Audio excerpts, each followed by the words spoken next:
For the Qantas 2010 Australian Grand Prix, Lewis Hamilton varied his usual routine of flying straight into Melbourne, and this year took the opportunity to visit Sydney and the beautiful Sydney Harbour.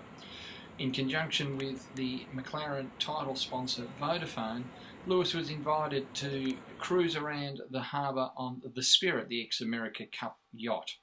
On board there, and in this shot here, is Ian Murray, the ex-America Cup skipper for Australia, who was going to provide some guidance to Lewis as he sailed around the harbour. Lewis was in fact no stranger to sailing. He has sailed before and he's done so in England, so once he was out on the yacht he pretty much took the wheel straight away and cruised around the harbour on what was, as you can see, a very beautiful boat. The conditions were pretty much ideal, in fact, and during the course of the thing, speeds of up to 18 knots were getting recorded when they were in the right position. So Lewis wasn't holding back out there, and as you can see, he was enjoying it, and the team Lewis Vodafone crew on board helping to make everything happen.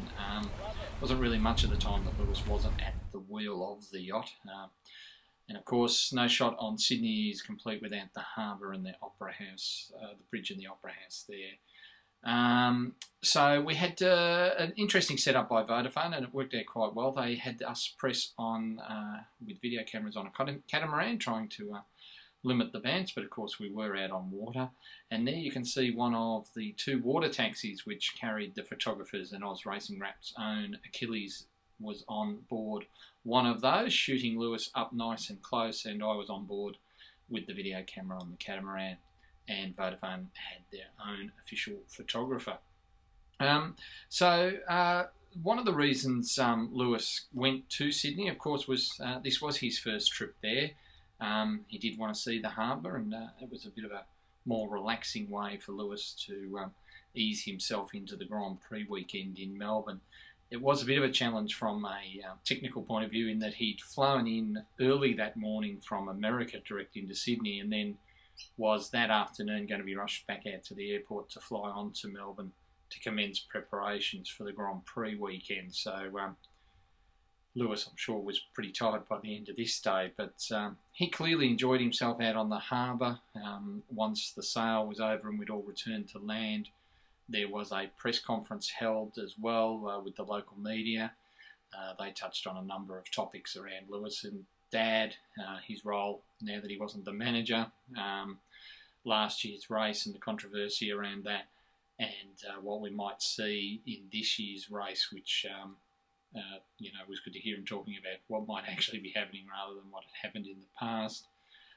He spoke about obviously enjoying his time in the harbour, and we'll see here where Lewis got to play for just a few moments the part of a tourist, and in the end even whipped out the iPhone to take some shots of the harbour and things like the Opera House and the bridge, those iconic Australian symbols. So for Lewis, the first race had obviously been in the end a bit of a mini success with an unexpected podium, so he was heading into Melbourne reasonably confident that the team had made some improvements from Bahrain, so he was expecting the car to be a bit better for the Melbourne Grand Prix. And as we'll hear shortly, when asked by Oz Racing Wrap's own Sean Garrity, he certainly expected better racing in Melbourne, and Melbourne was certainly a track that Lewis indicated he liked. He said that the track was actually inside probably the top 5 on the circuit for him. He loves street circuits in and of themselves, and Melbourne in particular, and Turn 3 he brought out as a particular highlight part of the circuit that he likes. So given their result in Bahrain and the podium and some other changes the team had made, I think he was looking forward to a better weekend in Melbourne, and the team being very competitive.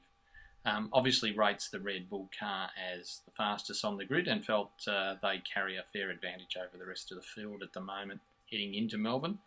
And given the flyaway rounds, one would assume it's going to be hard for the teams to close that gap in the short term. But let's hear what Lewis had to say about the type of racing he expected us to see in Melbourne at the Grand Prix.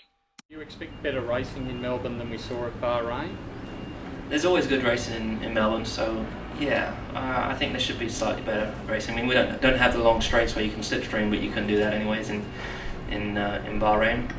I think, I don't know. It's an extremely special circuit. The Melbourne, Albert Park. It's very unique. It's a street circuit. I love street circuits. It's always very green, very dirty at the beginning of the week, and just gets the grip level picks up throughout the weekend. The fans just are fantastic. You're going through, to turn 3, you've got the trees coming by, and you feel yourself going around the park. It's really, the weather's always great.